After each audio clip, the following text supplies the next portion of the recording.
Cześć, witam. W sumie wideo powstaje trochę na przekór mnie.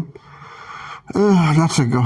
To znaczy chciałem pokazać na tym wideo, że jeżeli uważasz, że źle, to pamiętaj, że zawsze może być gorzej. Ja uważałem, że jestem chory, że jestem poszkodowany, że jest mi źle. Przykro mi jest, że inni to odbierali trochę inaczej, sądząc, że jestem w pełni zdrowym facetem, który na lewo korzysta z życia. Tu chciałbym wam pokazać takie małe właśnie coś, co może tak wyprowadza z błąd, że nie każdy umie się skarżyć na stan swojego zdrowia, mówić kiedy go boli, kiedy go nie boli. Po prostu trzeba uważać na to, co ludzie mówią jednak, prawda?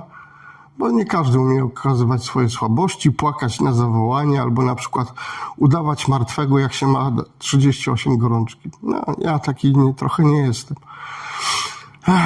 Zachorowałem ciężko. Jestem już po 2 operacjach teraz dzisiaj. Walczą tutaj bardzo silnie z sepsą, ponieważ na piechotę przy pomocy koleżanki, której bardzo dziękuję, przyjaciółce, znalazłem się w szpitalu z temperaturą 42 stopnie Celsjusza.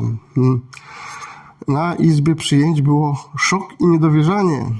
Jak pan tu przyszedł o własnych siłach? No powiedziałem, przyszedłem, to jestem chyba, prawda? Co mam wyjść i wejść z powrotem, żeby wam pokazać, jak to zrobiłem? Trochę taka niedorzeczna sprawa, prawda? Sepsa, 42 stopnie gorączki, po prostu trzeba faceta ratować, ponieważ ma już, jakby to powiedzieć, nad sobą chór aniołków, które już mu śpiewają, którędy droga. Ale pomogli. Zrobili wszystko, co ich w mocy. Wykąpali mnie wręcz antybiotyku i w środkach przeciwbólowych po to, żeby jak najszybciej usunąć źródła zakażenia bakterii, które mi wchodziły przez stopy. Jestem po 2 operacjach, ponad prawie 3 godziny mnie tam molestowali. Teraz jakoś dochodzę do siebie. Tu, nóżki, proszę. Tam płynie jakaś woda, płyn na dół. O. I tak to wygląda. Nie wiem, za czym się kamera rozgląda. Może byś się skupiła na mnie, co? Dziękuję. Ja wiem, że od takich rzeczy to się wzrok odwraca. Skup się na mnie, Boże drogi, takie trudne to jest.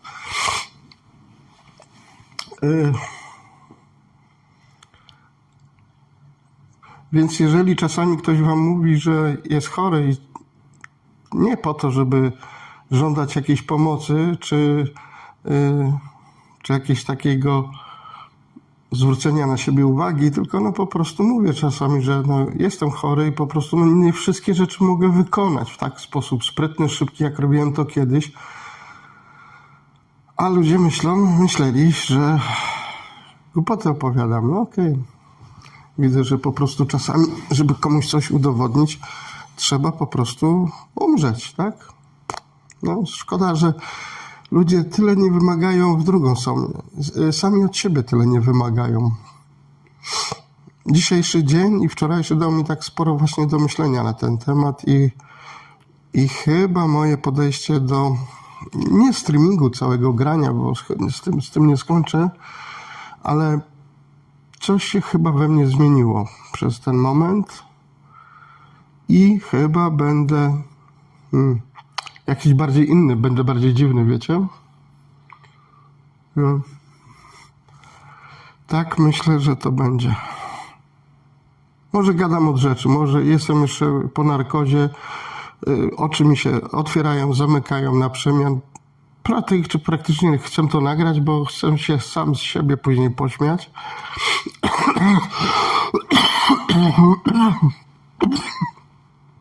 Co oni mi w płucach grzebali? I chcę zobaczyć, co naprawdę z tego wyjdzie, więc dostałem już 4 kółka nowe na stałe, wózek, żeby jak to było, że tutaj nawet jest podpisany, mam cyrograf, mam dedykowany dla siebie wózek, że jak wspominałem, że nie mogę chodzić, mówiłem prawdę. Wychodzi na to, że chodzenie mnie zabija. O dziwo. Nie mówię, że ja specjalnie kiedyś nie byłem taki, żeby gdzieś nie pójść, nie chodzić, no ale nie wiedziałem, że dojdzie do tego, że chodzenie, stanie, no jest w stanie mnie zabić. Takie, buty dostałem jeszcze. Nie wiem, a tu są. Nie będę 2 par wyciągnął, 1 parę wam pokażę. Takie buty dostałem. Otwiera je się z tyłu. Tu są rzepy. Wkłada się stopę. Podpowiedź, one nie służą do chodzenia. To teoretycznie tak, można w nich dać 4-5 kroków, ale one służą do tego tylko, żeby były na nodze, że w momencie, kiedy są opatrunki i bandaże, to po prostu to tak, jak się wyjeżdża na miasto, żeby było tak bardziej estetycznie. No i jeżeli gdzieś już trzeba naprawdę stanąć, to właśnie one pomagają. No okej. Nowe rzeczy, nowy świat. Będę musiał jakoś na to zareagować. Jednej rzeczy nie dotrzymam, nie zrobię. Nie zdążę na dom. Dzisiaj już jest chyba 19. No? 19 dzisiaj? Chyba, nie wiem. 20, bo jeden dzień mi uciekł. Dzisiaj jest 20. Trzeba zobaczyć w kalendarz, co musiałem zrobić. Dzień mi uciekł. No, dzisiaj też już mi uciekło. O czym to ja? Dom teraz na dniach już zamykają. Podejrzewam, że chyba, jeżeli nie w ten weekend, w ten weekend chyba na pewno, więc słuchajcie, nie dojadę, nie nagram go. Dlatego, że zupełnie się tym nie umiem posługiwać. Muszę znaleźć ścieżki, drogi, którędy i w jaki sposób mogę korzystać z tego. Nie dotrę na dom. No trudno.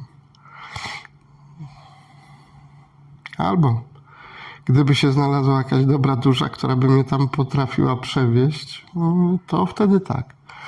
Ale metrem i autobusem to w takiej początkowej fazie się nie widzę. Z tego względu jeszcze jestem pod dosyć bardzo silnymi, jeszcze silniejszymi środkami przeciwbólowymi, które biorę.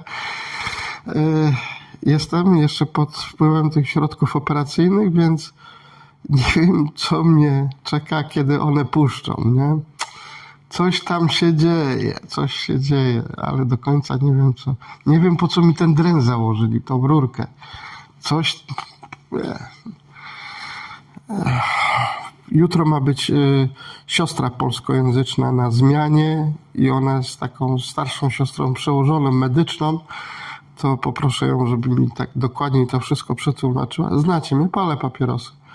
I powiedzieli mi, że moja dupa w łóżku przez 2 dni i koniec.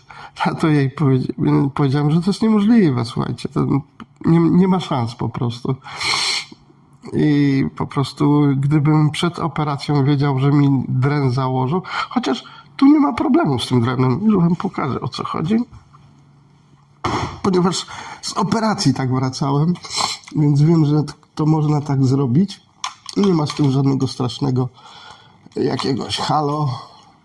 To się odpina od łóżka i to można wypnąć.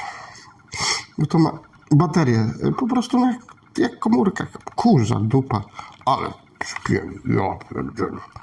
Silne są, ale tu jakieś zabezpieczenia, baby. O, widzicie? Dalej to chodzi. To ma swoje baterie, zasilanie, więc proszę, chodzi dalej. Chodzi. Jest na bateryjki, więc mam dupę chronioną, biorę pod pachę wózek, jadę na fajki. Nie, no, powiem wam szczerze, że jeżeli pani doktor jakaś przyjdzie i będzie ze mną rozmawiać o tym co i jak, to powiem, że wszystko okej, w porządku, da się przeżyć, ale z tym drenem to mnie załatwiliście na cacy, ponieważ, no mówię, no, gdybym wiedział, że mnie zakotwiczycie na 2 dni dupą w łóżku, to nie wiem, czy ja bym zgodził się na ten drzem. Bo no, powiedzmy sobie tak naprawdę z medycznego punktu widzenia nie powinienem zmieniać pozycji, kiedy się drenuje ten płyn, soczek to tam się nazywa, ale sorry, no niestety moje palenie jest trochę silniejsze niż to, co chciałbym. Jest tu bardzo sympatyczny pielęgniarz z Ukrainy. Już zdążyłem kamerę podłączyć, już nagrałem sporo materiałów. Węflon puszcza mi krew trochę. Pokazałem mu to, żeby przyszedł, się tym zajął. Był bardzo staranny, nawet przyniósł jakieś gadżety do zmieniania.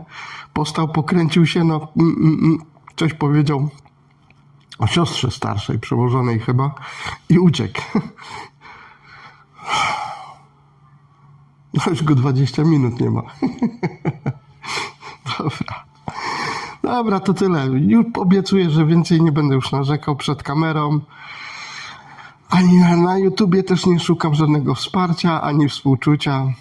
Po prostu chciałem wam pokazać życie, jak to po prostu robi czasami. Takie dziwne zakręty. Kiedy ja wspominałem o tym, że w jakiś sposób choruję. Nigdy nie szukałem współczucia ani pomocy, tak, halo, tylko po prostu czasami ludzie zarzucali mi, że jestem jakiś dziwny, coś jakoś inaczej robię. To mówiłem im, że to jest wpływ moich choroby, moich leków. A tak on chory, głupa klej. No, wczoraj by się skończyło głupa klejenie. Ciekawe, co wtedy by powiedzieli. Gorąco ich pozdrawiam. Kamera znowu rozrabiasz. Pijana jesteś? To ja miałem operację, nie ty. Dobra, zobaczymy, co się nagrało.